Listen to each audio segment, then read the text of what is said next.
Éducation des enfants dans les familles monoparentales. C'est le sujet d'aujourd'hui. Éducation des enfants dans les familles monoparentales. Sujet sérieux, sujet important pour l'avenir de beaucoup. Tout part de la jeunesse, vous voyez, tout part de l'enfance. Oui, c'est pas quand on est grand qu'on va venir faire rattraper à l'enfant tout ce qu'on a perdu. Mais non, tout part de la tendre enfance. Oui, tout part de la petite enfance. Mais oui, apprendre le respect des règles, donner l'affection à l'enfant, lui parler, apprendre à l'enfant à regarder, apprendre à l'enfant à s'accepter tel qu'il est, apprendre à l'enfant à faire les choses de lui-même, à réfléchir de lui-même, à prendre des initiatives. Tout part de l'enfance, tout part de la tendre enfance. Voilà, c'est vrai que Dieu a permis qu'on se rattrape quand on est déjà un peu plus grand, mais si on a la chance d'avoir des adultes responsables à côté des enfants, eh bien que ces adultes-là fassent le bon travail. C'est ça, qu'ils fassent le bon travail. Et c'est ce que nous demandons aux parents. Parce qu'en général, ce sont les parents qui sont auprès des enfants. C'est aux parents de montrer à l'enfant qu'il a le droit de s'exprimer, qu'il a le droit de s'exprimer surtout dans tous les axes de la vie. Apprendre le respect.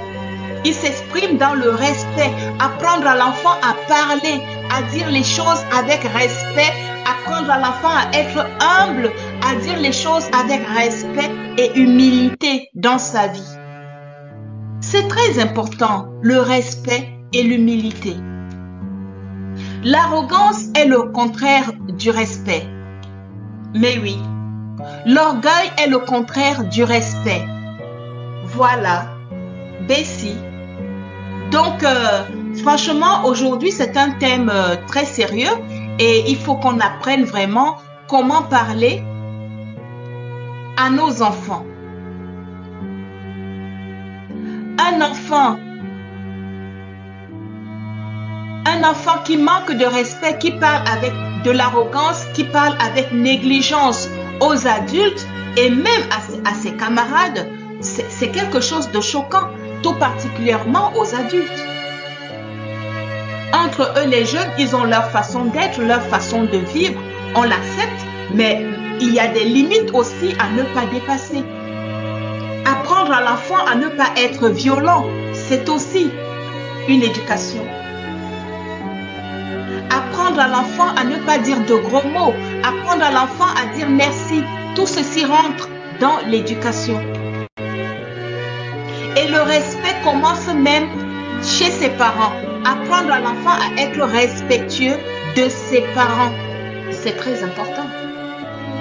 Vous êtes un parent, vous avez votre enfant à la maison, mais il se permet de vous dire, de vous regarder dans les yeux et de vous dire des choses déplacées. Déjà tout petit, il vous dit des choses déplacées. Imaginez donc. Imaginez quand il sera pubère, quand il sera un adolescent. Oui, parce que pour l'enfant, il y a des étapes de vie. Il y a les étapes. Il commence par être un nouveau-né, un nourrisson. C'est jusqu'à 6 mois un nourrisson. De 0 à 6 mois, c'est un nourrisson. Après, il devient un bébé. Mais oui. Jusqu'à l'âge où il va commencer à marcher. Et puis, il devient un petit enfant. Mais oui. Quand il commence à marcher, il devient un petit enfant. Notre joli petit bébé qui marche. Mais l'éducation commence au berceau. Mais oui, l'éducation commence au berceau. Apprendre à l'enfant à être patient dans le berceau. Quand il pleure dans le berceau, c'est pas tout de suite que nous devons courir.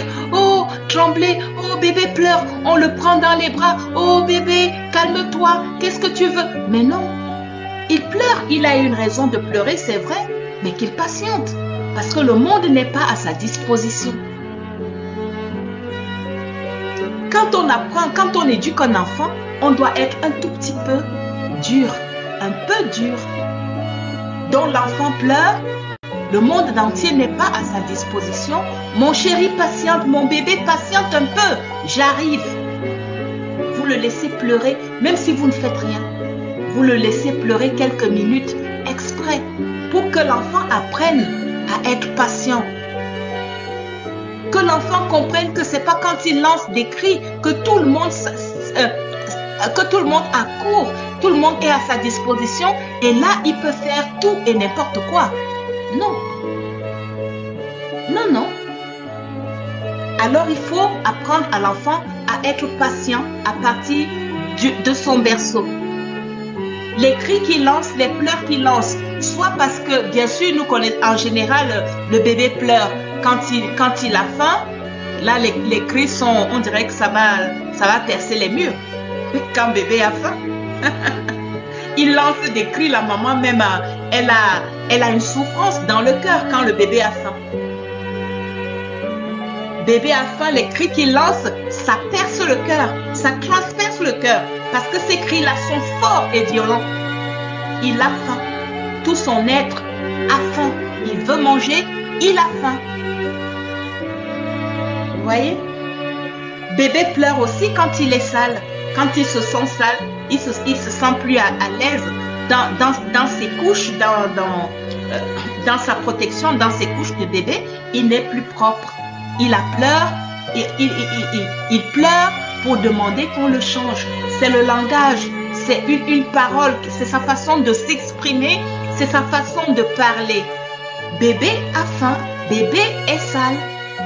Il veut être nettoyé, il veut être changé, il veut être lavé. Alors il parle par des pleurs. Bébé veut un câlin. Ah oui, quand il lance le regard à gauche, à droite, il se demande où est maman, où est papa, où est ma famille. Je me sens seul. Il lance des cris, il se met à pleurer. C'est sa façon de s'exprimer. Et au travers de toutes ces expressions-là, il ne faut pas paniquer. Il ne faut pas paniquer, courir à tout bout de champ vers bébé pour le prendre dans les bras et lui donner absolument tout ce qu'il veut. L'éducation commence au berceau. Ben oui. Donc, jeune maman, ne panique pas trop quand bébé pleure. Tu es présente, tu es près de bébé, mais quand il pleure, ne lui montre pas que tout est à sa disposition, que tout lui est donné, tout ce qu'il veut est fait tout de suite, parce que c'est lui le roi, quoi. Mais oui, le roi. Parce que à force de satisfaire aux besoins de bébé à chaque fois qu'il lance un petit cri, eh ben, il va prendre conscience qu'il est le roi. Il va prendre cette conscience-là. Ben oui. Et à ce moment-là, c'est pas facile, hein. Vous compliquez la tâche même, vous toute seule, hein. Ben oui.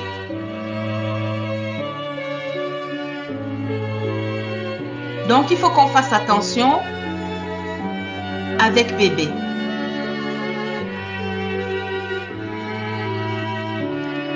Bébé mérite qu'on l'éduque. Bébé mérite qu'on l'éduque. Oui. Bébé mérite qu'on lui donne le meilleur de nous. Et le meilleur de nous, c'est pas courir vers lui à tout bout de champ et faire de lui un roi. C'est une erreur. Bébé mérite qu'on lui donne la meilleure éducation pour pouvoir survivre sur cette terre, vivre paisiblement sur la terre et pouvoir survivre face aux difficultés, à l'adversité qu'il va rencontrer comme tout être humain dans le futur. Il faut être des parents consciencieux. Mais oui. Il est tout mignon bébé, hein. Un bébé, c'est mignon. Et il y a des bébés qui sont tellement beaux, ou alors qui ont un regard tellement irrésistible. Mais non, il ne faut pas céder. Vous êtes le parent.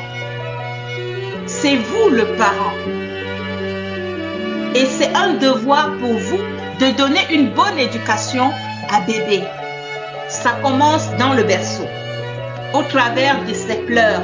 Ce langage-là, le langage de bébé, c'est les pleurs. Une fois que tu connais les différents pleurs de ton bébé, quand il a faim, on dirait qu'il s'écrie, on dirait qu'il va te transpercer le cœur. Quand il a peur, on dirait qu'il va te transpercer le cœur. Mais oui, quand il veut changer, quand il veut être propre, il a fait popo, il veut être propre. Ses pleurs sont différents. Il veut être changé, mais ce n'est pas des cris qui transpercent le cœur. C'est ça. Il faut savoir distinguer les cris de bébé.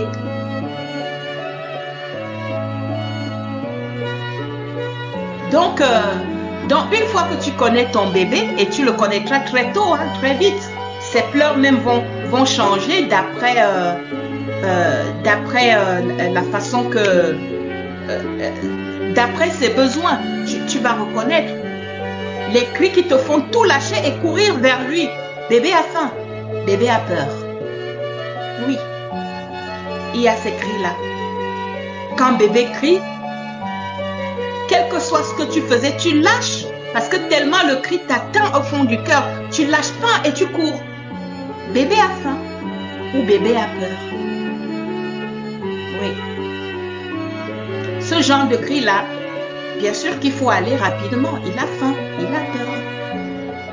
Quand bébé a fait popo, il y a aussi des cris.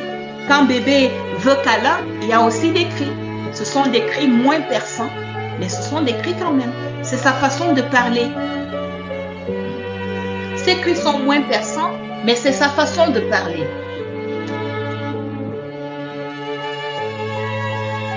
Donc l'éducation commence dans le berceau pour bébé. Il faut apprendre la patience à bébé dès le berceau. La patience. Apprendre à bébé à être patient. Bébé a fait popo dans sa culotte, dans sa couche. Qu'il patiente un peu. Oui, qu'il patiente. Bébé veut câlin. Qu'il patiente un peu. Oui. Les deux cris qui peuvent vous faire vraiment courir, c'est quand bébé a faim et quand bébé a peur. Nous savons, quand un bébé a faim, c'est tout son être enfant qui a faim. Tout son être. Donc il faut lui donner à manger. Il faut respecter ça. C'est tout son être qui a faim. Donc ça traduit quelque chose de très fort. Donc il faut lui donner à manger rapidement. Quand il a peur, il faut courir vers lui pour le protéger rapidement. Mais les autres cris, où il s'agit où il s'agit d'affection, il a besoin d'amour, d'affection, faites-le patienter un peu, juste pour lui apprendre la patience. Faites-le attendre un tout petit peu, même si vous ne faites rien. Mettez-vous à côté, l'oreille tendue, et vous le faites patienter quelques petites minutes. C'est pour son bien. Comme ça, il va apprendre la patience très tôt. Et il pourra supporter les aléas de la vie aussi très tôt. Attendre. La patience, c'est une qualité. La patience, c'est une vertu. Quand on est patient dans la vie, on a des choses autant voulues par Dieu. On ne force pas la vie. Ça vient tout seul, on accueille les choses parce qu'on a su être patient. Quand ça vient, même quand vous ne cherchez pas, ça vous trouve. Et vous accueillez cette chose. Donc la patience, c'est une qualité, c'est une vertu. Il faut apprendre ça à bébé dès le berceau. Et plus tard maintenant, quand bébé grandit, maintenant il faut apprendre à bébé à être poli. Mais oui, la politesse, c'est vous qui lui faites tout. Vous faites tout à bébé. Le minimum, c'est qu'un bébé sache dire merci, qu'il sache dire s'il te plaît. Et la meilleure La meilleure éducation pour un bébé de cet âge-là, c'est dire s'il te plaît maman, merci maman, merci papa, s'il te plaît papa. Il faut qu'il ajoute papa, il faut qu'il ajoute maman. C'est la meilleure éducation. Là, vous faites déjà l'entrée du respect. Parce que le mot maman, le mot papa, ça transperce l'esprit. Un bébé qui sait déjà dire merci maman, merci papa, ça commence là. Le respect de votre position en tant que père, en tant que mère, ça commence par ce merci-là, par ce s'il te plaît papa, là, qu'il te dit. Ça commence par là. Donc, il faut apprendre ces petites choses. Quand vous lui tendez son biberon, oui, quand il peut déjà le tenir à partir de quoi 6 mois, vous lui répétez lui-même, vous-même vous le dites. À 6 mois, quand bébé peut déjà agripper, il est couché sur vous et il agrippe son biberon, quand vous le lui donnez pour qu'il s'agrippe sur son biberon afin de boire, il faut vous-même lui dire, il faut dire merci maman, dis merci papa. S'il te plaît maman, ça doit commencer par vous-même. Vous devez commencer par sortir ça. Et il va prendre ça par imitation. Il va grandir avec.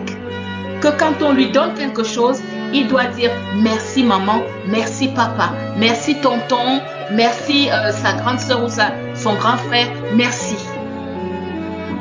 S'il te plaît, merci. Quand vous apprenez ça à vos enfants, vous voyez comment dans votre maison, tout le monde est poli. On n'a pas besoin de forcer. Le grand frère, le petit frère, la petite soeur, tout le monde, même celui qui vient de naître, parce que tout le monde est poli. Parce que dès le départ, vous avez pris l'éducation à la base. Dès le berceau, vous avez pris l'éducation.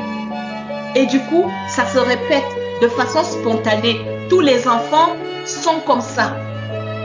Sans aucun effort vraiment très très fort.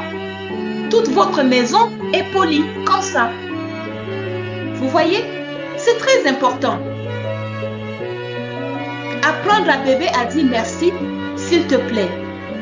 Apprendre à bébé, quand il commence déjà à demander des trucs par le regard, lui apprendre à parler, à dire le mot juste. Qu'est-ce que tu veux, mon fils? Qu'est-ce que tu veux, ma fille? Mon bébé, qu'est-ce que tu veux? Il faut que l'enfant te dise ce qu'il veut. On devine les besoins de bébé quand il est encore tout petit. Les moins de 6 mois, là, les moins de 9 mois, je dirais, moins de 9 mois. Mais à partir de 9 mois, l'enfant commence déjà à dire quelques mots.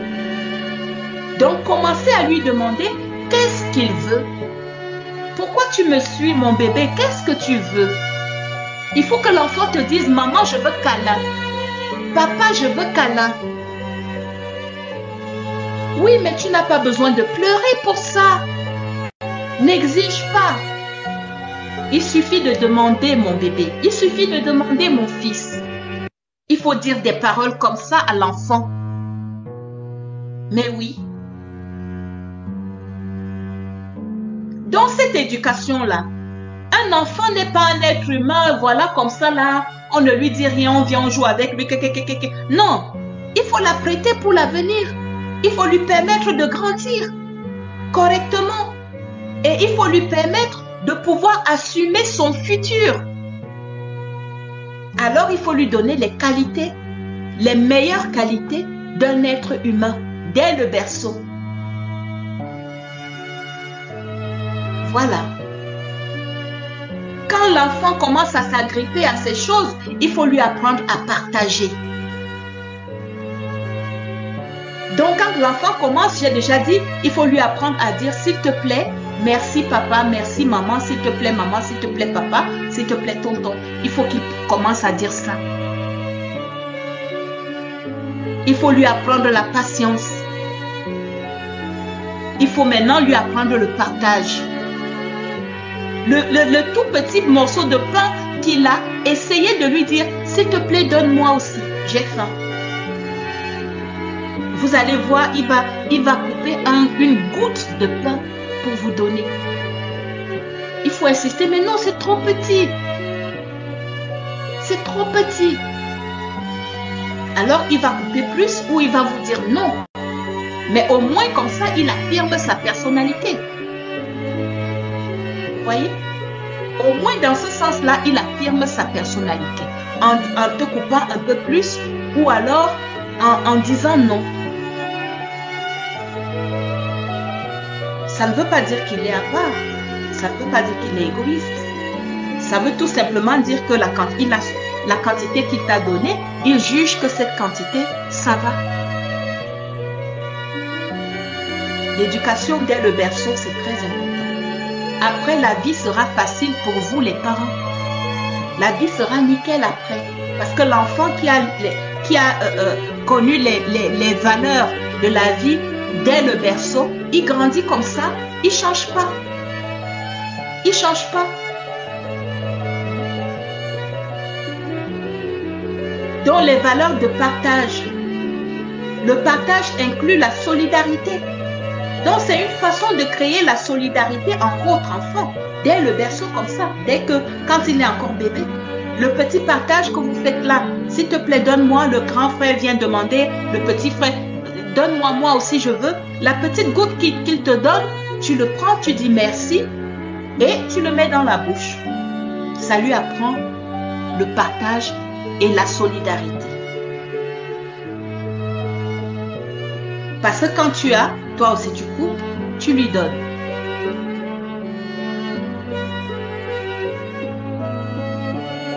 Donc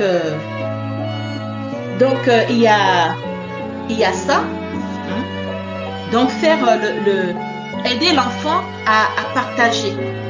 Donc au fur et à mesure que l'enfant grandit, vous augmentez l'apprentissage. Selon son âge, vous augmentez l'apprentissage. Ben oui, vous augmentez l'apprentissage. Donc la patience, c'est le premier apprentissage à apprendre à bébé, au berceau. Quand il commence à pleurer, à faire des demandes dans le berceau, c'est la première chose, lui apprendre à patienter. Ensuite, lui apprendre à dire merci s'il te plaît et en ajoutant papa ou maman. C'est très important. La troisième chose, c'est lui apprendre le partage. Qu'il n'ait pas l'habitude de tout manger seul, de tout avoir seul, de les jouets, il ne peut partager avec personne. Un enfant centré sur lui-même, vous laissez votre enfant se centrer sur lui-même. Non. Même quand il y a de l'abondance, apprenez-lui à partager quand même, malgré ça. Qu'il partage. Mais oui, que l'enfant partage. Et puis après, apprenez-lui la solidarité. Après, le partage, c'est la solidarité. C'est quoi la solidarité? C'est l'envoyer aider. C'est l'appeler aider. Oui. Quand vous faites le ménage, qu'il vienne vous aider. Mais oui, il n'a que 2 ans, mais il peut vous aider. Et ce sera même avec plaisir si vous lui montrez comment on aide. Quand le grand frère ou la soeur fait le lit, qu'il aille aider. Du haut de sa petite taille de 2 ans là, qu'il tire les petits draps. Oui, acceptez qu'il ne tire pas bien, mais c'est l'apprentissage. C'est ça. Donc, quand vous...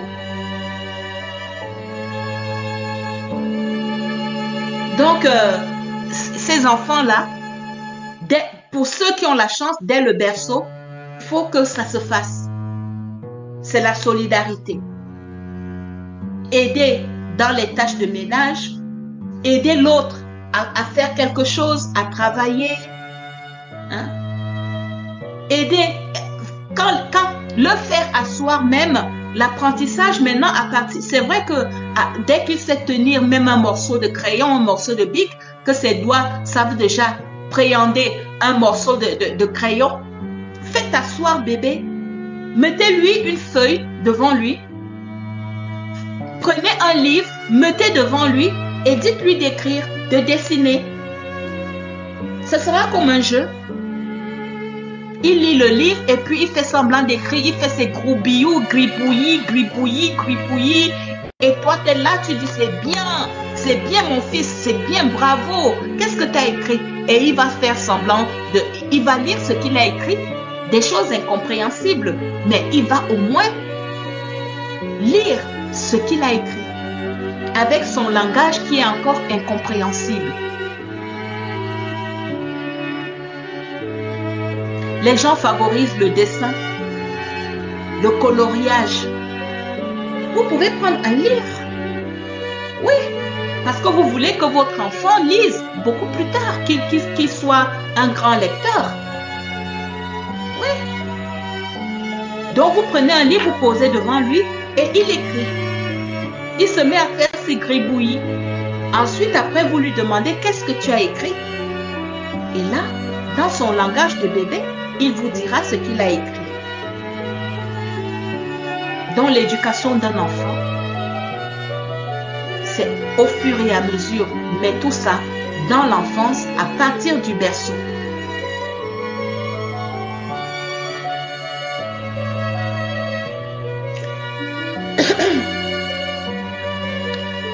Voilà. Donc je fais une petite pause là.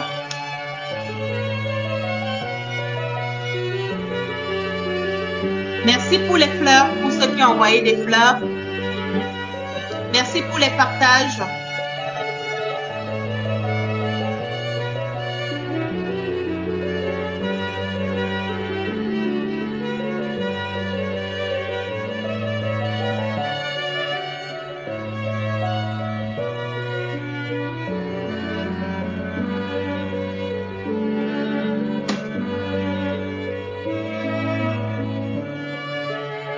Donc maintenant que l'enfant a grandi, il a toutes ses bases. Vous voyez qu'en peu de temps, en 3 ans maximum, vous avez donné à votre enfant les meilleures qualités de la vie, la patience, le partage, la solidarité, la diminution de la colère.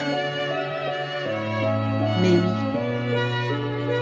la diminution de la colère en 3 ans, vous lui avez donné ses meilleures qualités. Vous voyez? Pour donner ces qualités-là, vous n'avez pas besoin de rester 24 heures sur 24 avec l'enfant. Aujourd'hui, les enfants vont chez les nounous, ils vont à la crèche. Mais le peu de temps où vous êtes avec l'enfant, les week-ends où vous êtes avec l'enfant, c'est à ce moment-là que vous faites l'effort de lui apprendre toutes ces choses-là. C'est très important. Et toujours en parlant. Un langage paisible, un langage propre avec des mots. Très jeune, vous apprenez à votre enfant à exprimer son besoin. Donc, il met les mots sur ce qu'il ressent. Je veux manger, j'ai faim, je veux câlin, je veux popo. Je veux jouer, je veux mon jouet qui est telle chose. C'est-à-dire que l'enfant s'exprime, il exprime son besoin. C'est très important. Il ne faut pas un enfant qui pleure. Il pleure, il vous suit, il pleure, il crie. Vous-même, vous ne savez pas pourquoi il crie, pourquoi. Mais vous ne savez pas, bien sûr. Vous ne lui avez pas appris à exprimer son besoin. Donc du coup, au fur et à mesure qu'il grandit, il a des besoins et vous ne connaissez pas. Vous ne connaissez pas traduire ses besoins. Lui-même, il ne sait pas comment transmettre son besoin. Ben voilà, tout le monde est dans les flous. Et puis après, c'est des cris à la maison. Mais tais-toi, arrête, j'en ai marre, tout ça. Vous-même, vous devenez nerveux avec votre propre enfant. Mais à qui la faute? Oui, à qui la faute? C'est à vous la faute. Vous ne lui avez pas appris. Donc, si vous vous apercevez de votre erreur, commencez donc à lui apprendre. Commencez à lui apprendre à partir de l'instant où vous vous apercevez de votre erreur. Oui. Commencez l'apprentissage de la patience. Commencez l'apprentissage de la politesse. Commencez l'apprentissage du partage. Commencez l'apprentissage de la solidarité. Commencez l'apprentissage de la maîtrise de la colère. Oui, vous devez commencer. Parce que vous ne pouvez pas le laisser grandir comme ça. Vous ne pouvez pas. C'est un défaut de le laisser grandir comme ça. Parce que le contraire de la patience, c'est l'impatience. Vous ferez de lui un enfant roi, un enfant qui veut tout de suite. Oui, un enfant qui veut que dès qu'il a besoin de quelque chose, le monde entier se mobilise sur ça, il n'y a que lui. C'est l'égoïsme. Donc inconsciemment, vous avez appris à votre enfant à être égoïste. Impatient, égoïste. Avare, un enfant qui ne partage pas son petit morceau de pain, un enfant avare. Vous lui avez appris. Plus tard, ne vous plaignez pas. Mais oui, ne dites pas plus tard que mais cet enfant, il ne s'est pas donné, il est avare, il mange tout pour lui, il ne donne même pas à ses frères, à ses soeurs, il ne donne rien, il est égoïste, il est avare, il veut tout pour lui. Ah non, moi je vous enlève ce droit. Oui, parce que ce que vous avez fabriqué, il faudra assumer après. C'est pour ça que je dis, une fois que vous vous apercevez que vous avez raté le berceau, l'apprentissage dès le berceau, vous pouvez vous rattraper. Vous pouvez vous rattraper après en recommençant, en remettant toutes ces valeurs-là dans l'éducation de l'enfant. Mais oui, ce sera un tout petit peu plus difficile, mais au moins, ça se fera et vous pourrez le réaliser. Avec un peu d'insistance et un peu de rigueur, vous pourrez réaliser à faire mettre toutes ces valeurs-là dans la vie de votre enfant. Et il va aussi continuer à grandir avec ces valeurs-là. Donc, vous n'avez pas le droit de dire à un enfant qu'il est égoïste, il est avare, il est impatient, il croit que le monde entier est à ses pieds. Non, non, vous remplissez votre maison de bavardage inutile. Mais oui, vous remplissez votre maison de colère inutile, d'instabilité. Un parent, quand il s'aperçoit de quelque chose, il regarde, il se tait et il met des choses en pratique, il met des choses en œuvre pour corriger le défaut qu'il a vu. C'est ça, c'est comme ça qu'on se conduit comme parent. Un parent ne doit pas parler comme quelqu'un de dehors, non. Quand tu t'aperçois que tu as raté une certaine éducation de base chez ton enfant, ce n'est pas toi qui dois élever la voix pour remplir la maison de tous les défauts du monde. Non. Tu te tais, tu regardes, tu te tais et ta réaction maintenant, c'est de mettre en œuvre l'éducation que tu as ratée. De commencer à mettre en œuvre l'éducation que tu as ratée. Si tu remarques que ton enfant est impatient, eh bien tu recommences. Il faut recommencer et mettre en œuvre cette éducation-là. De le rendre un peu plus patient. Si tu te rends compte que ton enfant est égoïste, ne remplis pas la maison de bavardage, à mettre les gens mal à l'aise, toujours des cris. Mais tu te calmes et tu mets en œuvre un processus de sorte que ton enfant, un processus qui va enlever l'égoïsme chez ton enfant. Donc, c'est le partage. Donc, tu commences à pousser ton enfant à partager tout ce qu'il a. Tout ce qu'il a. Pour pouvoir récupérer ce que tu as raté. Ce sera un peu plus difficile, c'est vrai, mais au moins, il va quand même comprendre qu'un être humain doit partager. Un être humain ne doit pas être égoïste. Le monde entier n'est pas à ses pieds. Il doit être patient quand il veut quelque chose. Il doit attendre son tour. Mais oui, il ne doit pas envier les autres. Il doit attendre son tour. Son tour n'est pas encore arrivé. Il est patient. Vous voyez? Donc quand vous vous apercevez que vous avez raté un truc, ne vous mettez pas à condamner l'enfant comme si ce sont ces paroles-là qui vont le changer. Non. Vous devez mettre un processus en œuvre pour pouvoir le faire changer. Obliger l'enfant, quand je dis obliger, le pousser. Pousser l'enfant à être solidaire de ses frères et de ses sœurs en lui disant d'aller. Va faire telle chose avec ton frère, va faire telle chose avec ta sœur, viens faire telle chose avec moi. La solidarité. Faire les choses ensemble. Si vous avez raté ça, vous commencez maintenant à pousser l'enfant à faire les choses ensemble avec les autres. Là, c'est la valeur de solidarité. Ce sera un peu plus dur, mais au moins, ça le fera. Ça signifie que vous devez mettre du temps, insister pour que cette valeur-là s'imprègne en lui. Ne laissez pas l'enfant atteindre la puberté avec ces défauts-là. Non.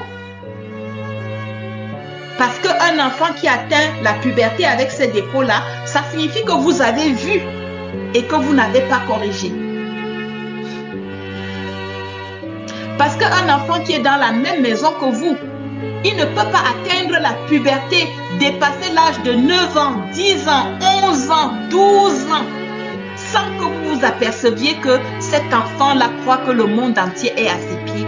C'est un enfant impatient. Vous ne pouvez ne pas vous apercevoir. Vous vous êtes aperçu, mais vous n'avez pas corrigé. Oui. Ne me dites pas que vous n'avez pas vu que cet enfant-là n'aime pas partager ce qu'il a.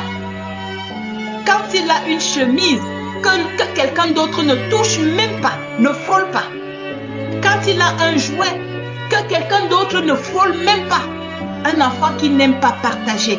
Dès que quelqu'un touche à son jouet, les cris qu'il va jeter partout, parce qu'il ne sait pas donner à l'autre. Ne me dites pas que vous ne vous êtes pas aperçu au point où l'enfant arrive à l'âge d'adolescence et vous n'avez pas corrigé ce défaut-là. Il faut le corriger. Le respect là, il faut corriger. Avant que l'enfant atteigne l'adolescence, il faut corriger ce défaut-là. Le manque de respect. Un enfant qui ne connaît pas respecter. Donc le respect commence par s'il te plaît papa, maman s'il te plaît, merci maman, merci papa. Si vous avez raté ça, eh bien recommencez. Commencez. Commencez à demander le merci exprès. Vous lui tendez quelque chose exprès et vous demandez le merci exprès. Il faut qu'il le dise. Sinon, il n'a pas la chose. C'est un peu plus dur, oui. Donc, il vous faudra être un peu plus dur, un peu plus rigoureux, un peu plus sévère pour pouvoir remettre ces valeurs-là dans l'être, dans la vie de votre enfant. Ce que vous avez raté, il faut le faire. Que l'enfant n'atteigne pas l'adolescence avec ce manque-là. Parce que ce sont des défauts. C'est quelque chose qui va jouer contre lui plus tard. Parce que le monde n'est pas à ses pieds. Il sera au milieu professionnel, dans sa propre famille avec sa femme et ses enfants, au milieu de ses amis. Qui sera à ses pieds? Donc c'est un défaut qu'il faut corriger rapidement. Donc c'est un enfant qui sera déstabilisé psychologiquement quand il va s'apercevoir que personne n'est à ses pieds. Donc il faut le rendre fort. C'est ce qu'on appelle rendre un enfant fort. En fait, un enfant bien éduqué, c'est un enfant fort. Un enfant qui sait que le monde n'est pas à ses pieds. Donc s'il veut quelque chose, il patiente. Qu'est-ce qui va le déstabiliser? Il sait que son tour n'est pas encore arrivé. Quoi? Les autres enfants ont des Nike? Ben lui, pour l'instant, il ne peut pas avoir les Nike. C'est tout. Parce que son tour n'est pas encore arrivé. Et selon les moyens de la famille, les Nike, ce sera peut-être quand il pourra faire un petit job dans un McDonald's ou dans un self-service, les boulots d'étudiants. Voilà, c'est son temps. C'est sa façon d'être dans son temps. Quand il pourra faire ce vélo, ces petits jobs-là, il pourra s'acheter lui-même des Nike, des Adidas, des Gucci, tout ce qu'il voudra parce que ce sera son argent. Il fera des économies et il pourra acheter ce qu'il veut. Donc la patience. Le monde n'est pas à ses pieds. Les gens ne sont pas là pour le servir. Il doit se battre pour pouvoir avoir. Donc la patience. Vous voyez? Donc ne laissez pas grandir l'enfant avec des défauts comme ça. Donc si vous avez raté, avant l'adolescence, il faut corriger. Parce que vous voyez, l'enfant grandit tous les jours sous vos yeux. Ne me dites pas que vous ne voyez pas. Que c'est un enfant qui ne sait pas partager. Un enfant qui est égoïste. Ne me dites pas que vous ne voyez pas que c'est un enfant violent. Dès qu'on lui refuse quelque chose, il veut tout casser à la maison. Il entre dans sa chambre, il claque la porte, bam! De quel droit? Pourquoi votre enfant claque la porte? Et vous laissez.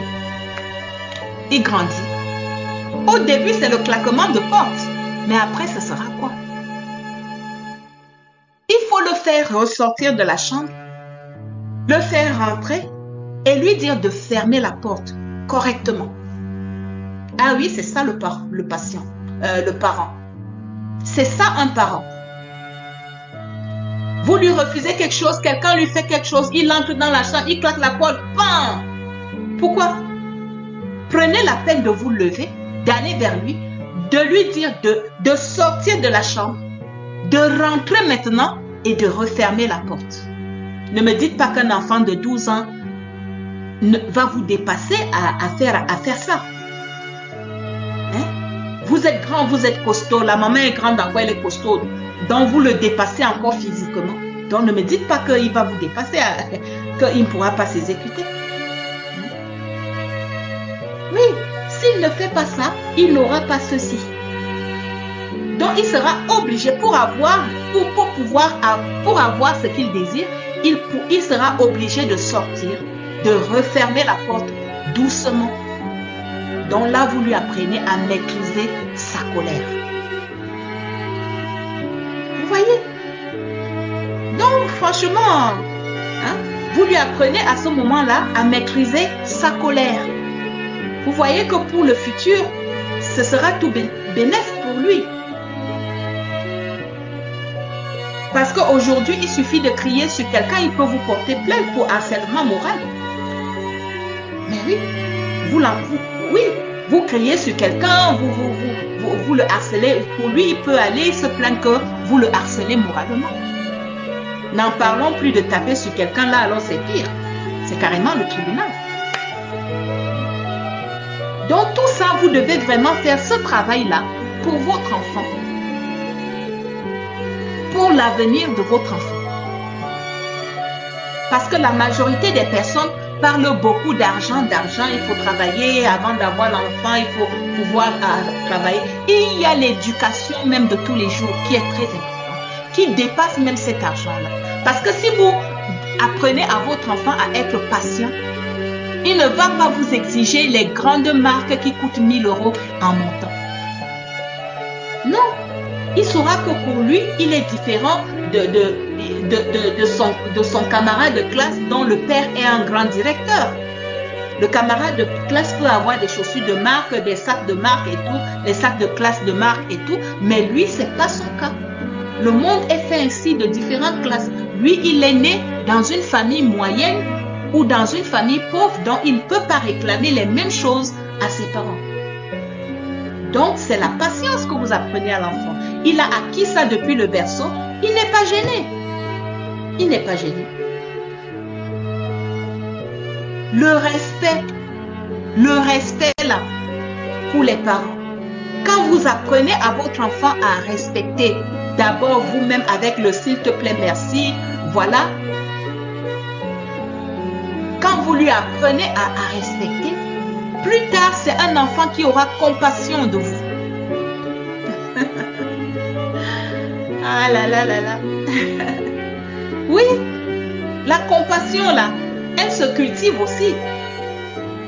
Il y a des enfants qui naissent comme ça, c'est vrai, qui ont cette qualité-là de naissance. Mais ça se cultive aussi. La patience se cultive aussi. La compassion se cultive aussi. Donc le respect là, un enfant qui sait déjà respecter ses parents, en grandissant avec les événements de la vie et tout, c'est un enfant qui aura aussi compassion de ses parents. Il aura de l'empathie. Donc, quand il est dehors, il va se dire, ah, si je fais ça, oh, ma maman, elle va seulement mourir. C'est ça qui l'arrête. Hein. Est-ce que vous avez dit un mot? Vous n'avez pas dit un mot. Il est là-bas, dehors, il réfléchit lui-même tout seul là-bas. Il voit les collègues faire ça. Si ma mère me voit faire ça, si papa me voit faire ça, non, non, non. Papa va tomber malade. Non, il ne va pas réaliser. C'est de l'empathie. Un enfant qui a de l'empathie. Un enfant qui a compassion de ses parents. Ça commence par le merci. Par s'il te plaît là, comme vous voyez. Le respect. Le respect qu'on a dès la petite enfance là. C'est là-bas que ça commence. Donc, il faut vraiment...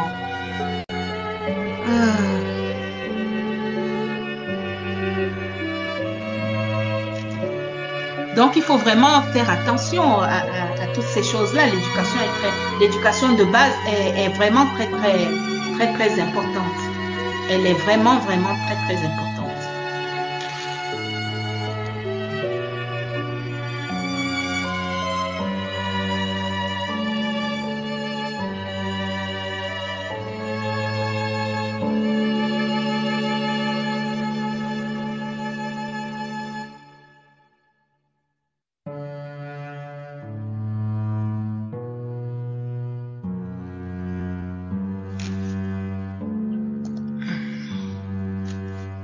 Donc, c'est ça.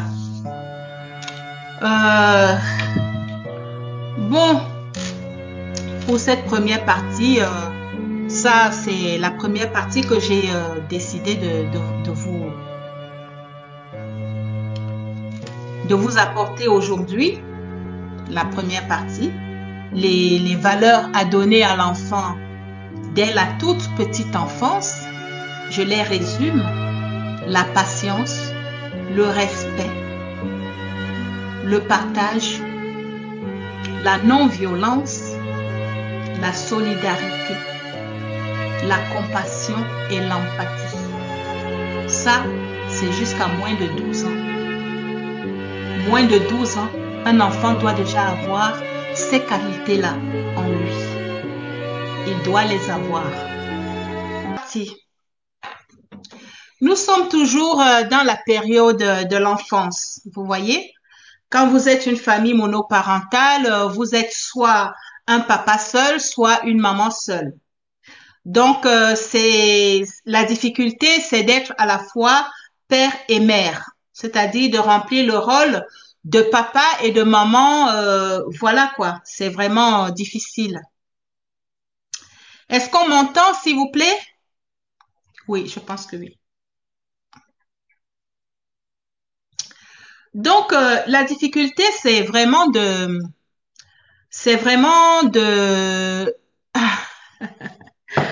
jouer le rôle de père et de mère. Donc, devant ces difficultés-là, il y a une façon d'agir parce que lorsque vous êtes une maman seule avec des enfants, vous avez parmi ces enfants des garçons. Oui, le garçon demande un peu plus d'autorité que la fille. Donc, tout se joue aussi dans la petite enfance. Vous voyez? Donc, même quand vous êtes en couple, vous voyez, il y a quelque chose qui serait bien de faire à votre enfant. Attirez votre enfant à vous et faites la sévérité envers cet enfant-là. Faites une maman sévère envers cet enfant-là. Ouvrez-lui grand les yeux et montrez-lui qu'il doit vous respecter.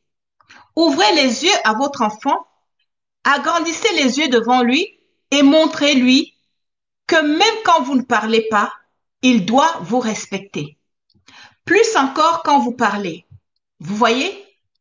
Faites-le tant que l'enfant est petit. Que la crainte de ses parents s'imprime dans son cœur. Vous voyez? C'est très important. C'est bien que la crainte des parents s'imprime dans le cœur de l'enfant. Les philosophies qu'on dit que oh, il faut laisser l'enfant tranquille pour qu'il puisse s'exprimer, il va s'exprimer. Parce que l'éducation, c'est un tout. C'est un grand paquet, l'éducation. Vous ne pouvez pas abonder dans un seul sens et laisser l'autre. Plus tard, vous serez en difficulté. C'est ça en fait. Plus tard, avec les années, vous serez en difficulté devant votre enfant. C'est ça qui est difficile là-dedans. Vous voyez? Donc, c'est vraiment très important de d'imprégner une crainte en votre enfant. Oui, c'est ça. Donc, ça passe par une certaine intimidation quand l'enfant est encore tout jeune, dans la petite enfance. Il faut que l'enfant apprenne à se dire, ah, papa, ah, maman, vous voyez cette crainte fondamentale, elle est là. Et ça, c'est pas des choses que j'invente, c'est quelque chose que j'ai vu faire. Les parents qui connaissent, les parents qui connaissent ces petits secrets-là, j'ai eu la chance de voir ces parents-là faire. Dans la petite enfance, ils intimident leur enfant pour le pousser à avoir une crainte. La crainte, ce n'est pas la peur. La crainte, ce n'est pas la peur du parent. Ce n'est pas la peur que vous mettez en votre enfant, une peur de ses parents, non, mais c'est la crainte. La crainte, c'est un respect, un très, très grand respect qui fait en sorte que l'enfant se tienne droit sur la voie qu'on lui montre. Oui. Qui fait que l'enfant redoute un tout petit peu les réactions de ses parents et cette crainte le maintient dans une bonne moralité, si vous voulez. Ça le maintient sur le droit chemin. C'est ça en fait. Donc c'est très important d'apprendre à l'enfant à avoir la crainte de vous. Et c'est encore mieux lorsque vous êtes une famille monoparentale. Vous êtes une maman et vous devez jouer le rôle de père. Il faut vous prendre tôt, hein? Il faut vous prendre tôt. Mais oui, ce n'est pas à l'adolescence que vous allez apprendre à votre enfant à avoir peur de vous, hein, à vous craindre, à vous respecter. Ce n'est pas à l'adolescence. Il est presque trop tard. Il est presque trop tard. Donc, c'est dans la petite enfance que vous devez inculquer cette crainte-là en votre enfant. Et comment faire? C'est par ce genre d'intimidation, vous le regardez droit dans les yeux, sans bouger du regard. Et vous lui interdisez de baisser le regard. Oui. Vous le regardez droit dans les yeux, vous le faites asseoir et vous le regardez droit dans les yeux, vous agrandissez vos yeux et vous imposez votre personnalité de parent en lui. Tout ça vous servira quand l'enfant sera en difficulté devant l'adolescence. Parce que là, vous apprêtez l'adolescence. Ce n'est pas pendant l'adolescence où vous allez réfléchir comment faire. Nous tous, on sait que l'adolescence, c'est un moment, c'est une période très difficile dans la vie d'un enfant. Et dans la vie de toute la famille, dans la vie des parents, dans la vie de toute la famille. Tous les membres de la famille sont en difficulté lorsqu'un enfant est en pleine adolescence.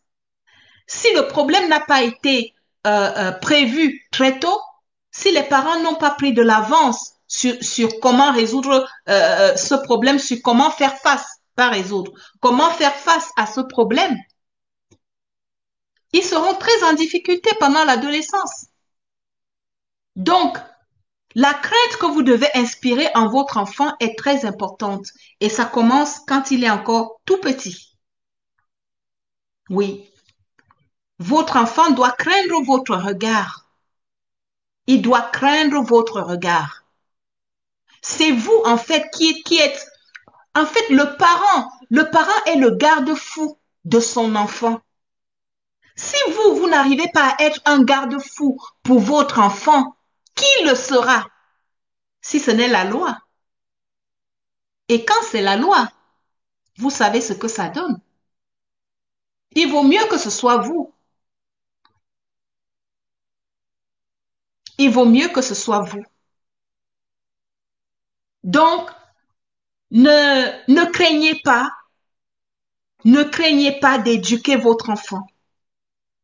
Ne craignez pas, parce que il y a des parents qui pensent que en étant un tout petit peu plus rigoureux, qu'ils font fausse route. Mais non, vous ne faites pas fausse route. C'est comme ça qu'on éduque un enfant, en étant rigoureux, en étant rigoureux. Et cette rigueur-là, ça passe par les yeux. Il faut que l'enfant ait des garde-fous et vous êtes le garde-fou de votre enfant. Avant que l'enfant devienne grand et s'assume, il traverse beaucoup d'étapes. Et ce sont ces étapes-là que vous allez, à travers votre éducation, vous allez aider votre enfant à traverser ces étapes-là. Mais oui, c'est vous le garde-fou. C'est vous les barrières. C'est vous qui devez construire un cadre à votre enfant. Ne laissez pas votre enfant comme ça là se débrouiller. Non. Ne laissez pas votre enfant se débrouiller. Il faut s'y prendre tôt parce que personne n'a le compteur de sa vie sur cette terre. Personne n'a le contrôle de sa vie, le compteur de sa vie sur cette terre. Donc, il faut s'y prendre tôt. Quand l'enfant est encore tout petit, construisez les bases de sa propre vie. Vous êtes son parent. Vous êtes le parent. Vous devez être responsable de votre enfant et construire les bases solides. Je peux entendre que certains parents ne savent pas comment on construit des bases solides. C'est pour ça que des lives tels que celui-ci se font. Oui, c'est pour ça que certains lives comme celui-ci se font. Les gens qui connaissent un peu apprennent à ceux qui ne connaissent pas du tout. Vous voyez? Donc, dès l'enfance, apprenez à votre enfant à vous craindre. Ça passe par le regard. Fixez votre enfant droit dans les yeux et ne bougez pas. Ne bougez pas. Il ne faut pas qu'il baisse le regard parce que s'il baisse le regard, il ne va pas capter. Il ne va pas capter ce que vous êtes en train de lui transmettre. Dès qu'il veut baisser le regard, vous lui dites allez. Non seulement, voilà, vous agrandissez les yeux et vous le fixez. Vous le fixez avec sévérité, avec rigueur, et vous maintenez votre regard dans son regard. C'est très important. C'est très important pour lui, pas pour vous. Vous, votre éducation, elle est déjà faite ou elle a été ratée. Vous vous êtes rattrapé peut-être étant déjà grand. Et avant de vous rattraper, vous avez connu plein de difficultés liées au manque d'une très bonne éducation. Mais aujourd'hui, vous êtes grand. Vous avez réussi à vous rattraper. Vous-même maintenant, vous avez un enfant. Ben, transmettez-lui ce que vous avez rattrapé, ce que vous avez appris au cours des années qui est bien. Et c'est en faisant des choses comme ça à l'enfant que vous lui transmettez. Vous voyez? Plus tard, il aura besoin de vous. Non seulement il aura besoin de vous dans sa propre pensée, mais il aura aussi besoin de vous au travers de la parole, par les conseils que vous pourrez lui donner. Mais déjà, la pensée jouera déjà un très grand rôle. Oui, en lui. Qu'est-ce que maman aurait fait? Comment maman aurait pensé dans telle situation, dans telle chose? Qu'est-ce que papa aurait pensé dans telle situation, dans telle chose? Ce regard-là que vous avez transmis quand il était petit, c'est ça qui va faire en sorte que cette crainte-là va lui donner la réponse. Cette crainte-là va lui donner la réponse. Vous voyez? Et la réponse qui convient, la bonne réponse qui convient à la situation qu'il est en train de vivre ou la situation qui le tente ou la situation qui le tracasse. C'est ce regard que vous avez implanté en lui, là. Donc, quand on vous parle, ne croyez pas que c'est excessif, ce qu'on dit. Pas du tout. C'est pas excessif, hein. Ce qu'on dit n'est pas excessif.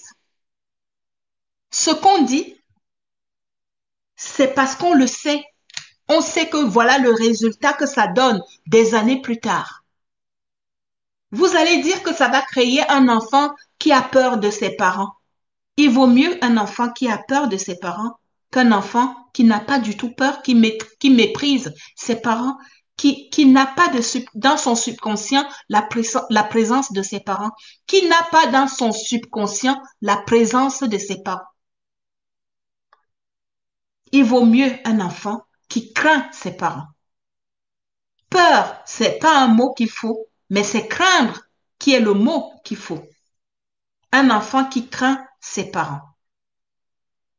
Et ça s'implante à la petite enfance. Vous voyez? La troisième chose, c'est que l'enfant doit savoir qu'il peut se confier à vous. C'est quoi la confidence? Ce sont les choses dont l'enfant a honte, les choses qu'il cache, les choses qui le dépassent, les choses qu'il ne comprend pas, les choses où il se trouve en difficulté. Il faut que quand il est devant ce genre de situation, il faut que l'enfant dans son subconscient sache qu'il peut se fier, qu'il peut se confier à son parent, à maman, à papa. Voilà. Donc maintenant, je vous prends un exemple tout bête. C'est quand la petite fille a maintenant ses premières règles. Elle a ses premières règles, ça lui fait peur. Elle se dit, ah, maman va penser que je suis dépucelée. Ah, qu'est-ce qui se passe? C'est quoi ça? Ah, elle ne sait pas ce qui se passe. Déjà parce qu'on ne lui en a pas parlé avant. Ce qu'on lui a dit à l'école, elle ne savait pas que c'est vraiment comme ça, que c'est quelque chose qui est comme ça. Mais voilà qu'elle est devant la réalité. Donc, il faut que l'enfant puisse courir vers vous et dire, maman, j'ai telle chose, je ne sais pas ce qui se passe. Et voilà comment vous allez prendre la parole, lui réexpliquer, parce que vous avez déjà quand même apprêté le terrain, peut-être quand elle avait 10 ans, parce que ça peut venir à partir de 10 ans, ça peut venir n'importe quand. Donc, vous apprêtez un peu le terrain, et maintenant, quand ces règles sont là, elle court vers vous, vous le dire, maintenant, vous lui parlez. Voilà, vous lui expliquez maintenant les choses. Qu'est-ce que c'est que ce liquide rouge? Comment ça vient? D'où ça vient? Quelles sont les conséquences? Ça doit venir tous les mois. Quelles sont les conséquences si ça ne vient pas? Qu'est-ce qui peut emmener que ces règles-là ne viennent pas? Tout ça, vous lui étalez tout ça. Comment éviter que les règles ne viennent pas? Que les règles ne viennent plus? Vous comprenez ce que je veux dire? Comment une petite fille peut éviter que un mois passe sans qu'elle voie ses règles? Que ces règles ne viennent plus pendant 9 mois? Comment? Tout ça, c'est votre rôle de parent. Mais oui, il ne faut plus laisser les enfants dans l'ignorance. À partir de 10 ans là, l'enfant doit déjà connaître. Quand c'est une fille, elle doit déjà connaître qu'elle peut, voilà l'étape qu'elle va bientôt traverser, voilà comment elle devrait le vivre. Et voilà les conséquences qui viennent, qui sont entraînées par cette étape-là. Donc, parler du cycle menstruel à la jeune fille, lui dire comment elle peut se protéger, où est-ce qu'on achète les protections, vous pouvez aller avec elle en acheter. Voilà. Et comment on le met, comment elle doit se changer dans la journée. Oui, il faut apprendre à la petite fille qu'on se change plusieurs fois dans la journée. Ce n'est pas ce qu'elle a mis le matin qu'elle va passer toute la journée et ne se changer qu'à la maison à 17 heures quand elle revient de l'école. Non. Il faut prendre la peine de tout expliquer à l'enfant. Donc, étaler. Mais ça vient de quoi? Ça vient de la confidence. L'enfant a couru vers vous pour vous faire la confidence. Comment susciter cette confidence? C'est là, en fait, que c'est là l'éducation, en fait. Pour que l'enfant ait le réflexe de courir vers vous quand il sera en difficulté, pour se confier à vous, comment susciter ce réflexe-là? C'est ça que je vais vous dire tout de suite. C'est la voix. C'est la voix. Quand vous avez votre enfant, disons qu'ils sont 5, donc c'est quelque chose que vous allez faire avec chaque enfant. Vous lui faites un petit geste, viens, viens, avec une petite voix. Vous voyez, viens, viens, viens. Vous la tirez dans un coin, peut-être dans votre chambre, et puis vous lui parlez.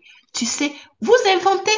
En fait, ce sont des choses que vous mettez en place pour susciter la confidence chez vos enfants. C'est ça un parent. Vous ne devez pas attendre que les événements viennent vous trouver. Il faut savoir, vous regardez votre enfant, vous dites maintenant, ça c'est l'âge où je dois susciter la confidence chez mon enfant. Donc vous faites ça, vous la tirez à côté comme si c'était un secret. Voilà, vous arrivez à un endroit et vous lui dites des choses avec un air de confidente. Vous voyez, vous vous confiez à elle selon quelque chose. Vous voyez, à elle, donc vous deux. Et quand vous vous séparez, vous lui dites, chut. Donc ça reste une confidence. L'enfant maintenant sait que il peut se confier. Il y a des choses, il y a des secrets entre vous et lui.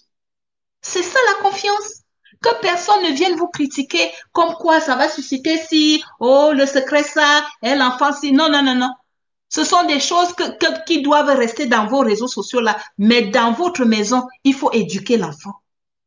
Il faut prendre en charge l'éducation de l'enfant. Et ça passe par ces choses-là. C'est comme ça. Parce que comment l'enfant saura qu'il peut se confier à vous si jamais vous-même vous ne lui avez pas montré. Si vous ne lui avez pas montré comment ça se passe. Hein? Donc, il faut montrer à l'enfant. Ce qui fait que quand lui aussi va grandir, quand il aura un événement, comme vous avez couru vers lui une fois, un jour, c'est comme ça que lui aussi va courir vers vous. Que voilà, maman, voilà, je vois telle chose. Voilà, je vois telle chose. Vous êtes maman et vous êtes famille monoparentale et vous avez des fils. Qui va venir éduquer vos fils si ce n'est vous-même? C'est vous. Je ne sais pas si le papa est prêt, est là, ou il n'est pas là, ou il a disparu. Je ne sais pas où est le papa, le géniteur de cet enfant. Mais ce qui est sûr, c'est que c'est vous qui êtes là devant avec l'enfant. Donc, qui va venir éduquer ce garçon-là si ce n'est vous-même? Vous devez avoir le courage. Vous devez prendre la force de venir parler des choses osées. Vous voyez? Mais avant de parler, présentez-vous. Présentez-vous. Dites à cet enfant garçon que je suis ta maman. Si moi je ne te fais pas, qui va te faire? Je suis ta maman. Je peux tout te dire. On va parler toi et moi. Tu sais, c'est normal d'être debout. Oui, c'est normal que le matin, que tu sois comme ça là. Ne te gêne pas, c'est comme ça. Quand c'est comme ça, lève-toi, va faire pipi. Va faire pipi. Tu vois? Donc, calme-toi, c'est comme ça chez le garçon. Tous les garçons sont comme ça, mon fils, ne t'inquiète pas. C'est normal que tu sois dans cet état-là à cette heure-ci de la journée, à cette heure-ci du matin. Quand c'est comme ça, lève-toi, va faire pipi. Vous voyez comment l'enfant n'aura pas honte de son état. L'enfant va grandir en sachant que c'est un état chez les hommes, que c'est normal comme ça. Et il pourra aussi supporter les pulsions qui engendrent cet état-là, où l'enfant est debout. Il ne sait pas comment faire, il est mal à l'aise, il est comme ça, il ne sait pas comment se soulager. Mon fils va faire pipi. Reviens, assieds-toi. Concentre-toi sur autre chose. Pense à autre chose et ne pense plus à ton zizi. Pense à autre chose. Lis un livre qui te plaît, écoute la musique, fais ce qui te plaît, va jouer, mais ne pense pas à ton zizi. Ça permet que l'enfant va se former à contrôler ses pulsions.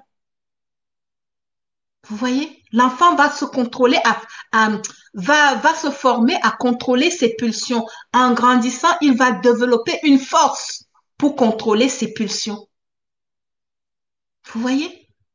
Dans l'éducation, c'est ça le rôle d'un parent. Oui. Et ça commence, comme je dis, dans le berceau. Et au fur et à mesure des années, vous ajoutez des éléments d'éducation. Moi, je tiens beaucoup à l'étape de vie des êtres humains. Chaque être humain a des étapes. Nous avons tous des étapes de vie. Nous traversons des étapes de vie avant d'être des vieux de 90 ans. Nous, tout le long de notre vie, nous traversons des étapes. Et ces étapes-là doivent être respectées. C'est pour ça que moi, particulièrement, je ne suis pas pour que une personne de 50 ans conseille une jeune personne comme si cette jeune personne avait aussi 50 ans. Non. Non, non, non, non. Il faut tenir compte de l'étape de vie de chaque personne. Chacun doit vivre son étape de vie pour être équilibré. Pour être équilibré. Une jeune personne qui applique les conseils d'une personne de 50 ans qui le conseille comme si il avait 50 ans, comme si elle-même... non, vous n'avez pas 50 ans. Vous avez peut-être 20 ans ou 25 ans. Vous devez vivre votre étape de vie de 25 ans. Et les conseils qu'on vous donne doivent correspondre à vos âges de 25 ans, à votre âge de 25 ans, de 20 ans, de 28 ans, de 30 ans. Vous ne devez pas vivre comme si vous avez 50 ans. Au fur et à mesure que les années passent, vous allez connaître, vous allez contrôler votre vie au travers de vos expériences. Parce que si vous vous maîtrisez comme une personne de 50 ans, cette intuition-là que l'on développe au fur et à mesure des années, comment vous allez la développer? Cette sagesse et cette intelligence que l'on développe au fur et à mesure des années, comment vous allez la développer? Si vous occultez vos étapes de vie pour vous sauter tout pour appliquer une étape de vie de quelqu'un qui a 50 ans. Non. Donc moi, je suis pour qu'on éduque les enfants d'après leur âge. Si nous, les adultes, on devait tout dire à la jeunesse, il y a des choses que la jeunesse refuserait de faire. Mais oui. Et aujourd'hui, nous voyons les conséquences, mais bon, je ne vais pas aller sur ce terrain-là aujourd'hui. Le temps viendra où je vais aussi exposer tout ça. Donc, pour le moment, je suis à l'enfant jusqu'à ses 12 ans, c'est-à-dire avant l'âge d'adolescence, où l'enfant devient un peu têtu. Profitez de la période d'avant l'adolescence pour donner des valeurs à l'enfant et pour éduquer l'enfant sur certaines choses de la vie. Voilà. Tout ce que vous direz à votre enfant avant l'adolescence, il ne l'oubliera jamais.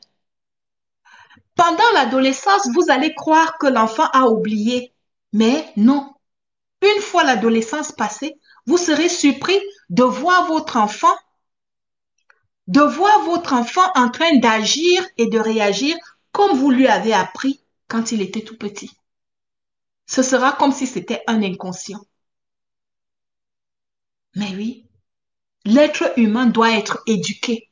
On ne peut pas laisser l'être humain comme ça là. Comme ça là. Même les animaux éduquent leurs petits. Oui, ils éduquent leurs petits. Donc, combien de fois les êtres humains? Donc, un enfant doit être éduqué.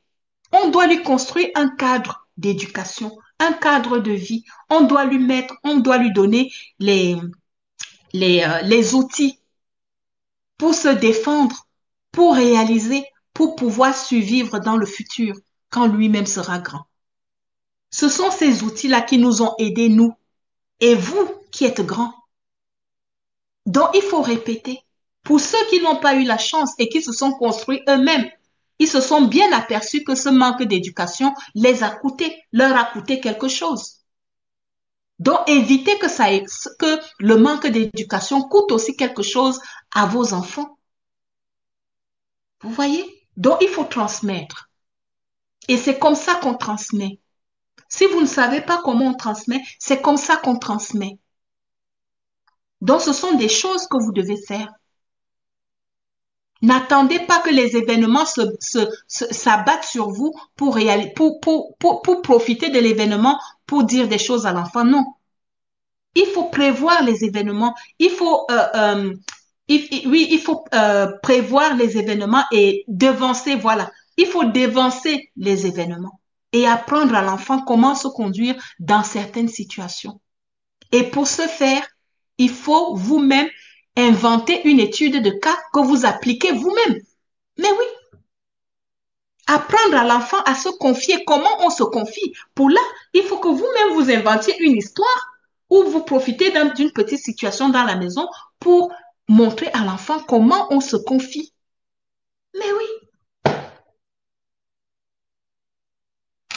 voilà.